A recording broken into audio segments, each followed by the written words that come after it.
Assalamualaikum warahmatullahi wabarakatuh. Perkenalkan, nama saya Dia Tiraul Haq. Saya dari kelas B Indralaya, program studi akuntansi dengan NIM 01031282530100. Tujuan saya membuat video ini adalah untuk memenuhi tugas mata kuliah Bahasa Indonesia yang diampu oleh Bapak Ridho Andi Sucipto, MPD.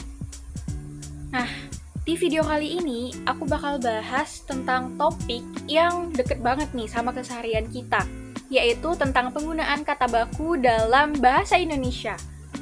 Khususnya buat kita nih sebagai generasi muda, terkadang kita masih bingung kan, mana sih penggunaan kata yang benar-benar baku dan mana kata yang cuma jadi kebiasaan lisan aja. Padahal, penggunaan kata baku itu sangat penting loh, apalagi di saat kita di lingkungan kampus atau kerja nanti. Kalau kita perhatikan di media sosial atau saat kita chattingan sama temen, kita lebih sering banget pakai singkatan atau kata-kata serapan yang sebenarnya kurang tepat. Nah, lama-kelamaan kesalahan itu dianggap lumrah atau dianggap benar. Contohnya, seperti yang ada di video ini. Dan aku sendiri pun sering masih terkecoh untuk penggunaan kata baku ini. Tapi lewat video ini, mari kita sama-sama belajar lagi dan cross-check beberapa kata-kata yang sering salah kaprah digunakan dalam kehidupan sehari-hari. Nah, contoh yang pertama ada izin versus izin. Coba, mana yang benar?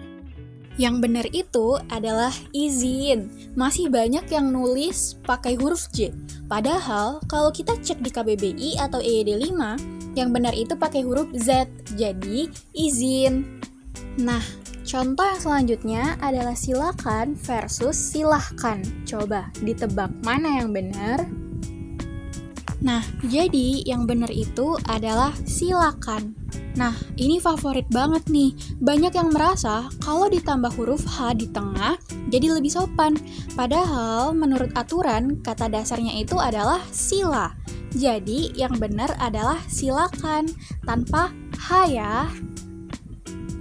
Nah, contoh yang ketiga adalah sekadar versus sekedar. Yang mana ya yang benar? Yang benar itu ternyata sekadar. Teman-teman pasti sering dengar kata sekedar. Tapi aslinya kata dasarnya itu kadar, bukan keder. Jadi yang baku adalah sekadar. Contoh yang keempat adalah apotek versi apotik. Nah, ini juga banyak banget nih masih orang yang banyak salah dalam penulisan apotek atau apotik. Coba kalian tebak mana sih yang benar, apotek atau apotik? Yang benar itu adalah apotek. Kenapa sih harus apotek? Karena orang yang ahli di bidang itu disebut apoteker. Jadi, kalau kita nulis apotik, itu kurang tepat secara kaidah. Jadinya apotiker dong. Contoh yang kelima adalah risiko versus resiko. Banyak orang juga nih yang salah kaprah terhadap penulisan risiko atau resiko. Yang mana ya yang benar? Yang benar adalah risiko. Ini juga banyak tahu yang sering salah. Yang benar itu pakai huruf I di tengahnya, yaitu risiko. Karena kenapa? Karena kata risiko itu adalah kata yang diserap dari bahasa Inggris, yaitu risk.